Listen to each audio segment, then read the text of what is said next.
Есте жоқ ескі заманда бір елде ілім мен ғылымды тең меңгерген хан өтіпті. Күндердің бір күні оңашада кітап оқып отырып ол патша мен пақырдың теңесуі қиын емес деген сөзге кезігеді. Содан бұл өзі қалай айтылған сөз? Өзім хан болсам, есіктегі құлыммен қалай теңесем? Деп ойға кетіп отырғанда уәзір ішке кіріп, хан ием, даладан алтын тұяқты киік көрдім, дейді.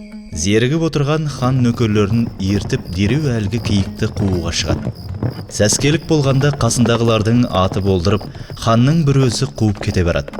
Содан бір шамада алдынан ну қамысты көл кезігеді. Бағанағы киік суға бауырынан батып қаша береді. Хан атынан түсіп, бар киімін шешеді де, киікті ептеп ұстамақ болып ұмтылғанда жағада бір жігіт ханның бар киімін киіп, атын мініп жөніне кетеді.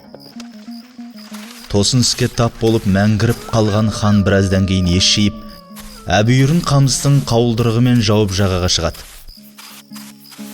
Сөйтіп су жағалап келе жатса алыстан бір түтін көрінеді. Жақындап келсе, балық аулап күнін көріп отырған кемпір шалдың жыртық лашық екен. Олар ханға ескі құсқы киім мен жүк жалғар ас береді.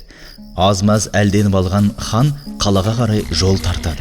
Бірақ сарай маңын күзеткен қарауылдар жалба-жұлба киім киіп репеті кеткен кісіні танысын ба?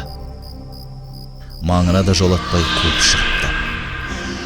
Аштық қысқан хан амалсыз базарға барып, қайыр садақа сұрайтын тіленшіге айналады.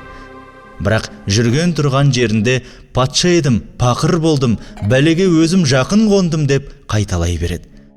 Мұны естіген ханның әйелі оны жасауылдар арқылы сарайға алдырады да, «Неткен жансың? Неге олай дейсің?» деп сұрайды. Ол басынан өткен барлық оқиғаны айтып береді.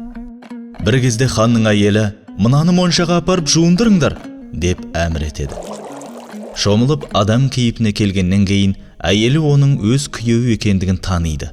Хан былай дейді: «Кезінде мен патша мен пақырдың теңесуі қиын емес деген сөзді оқып, бұл өзі қалай айтылған сөз? Өзім хан болсам, есіктегі құлыммен қалай теңесем деп айтып күпірлік еткен едім. Бірақ та бұл сөздің шынайылығына енді көзім жетті. Жасаған күпірлігім үшін тәубе еттім.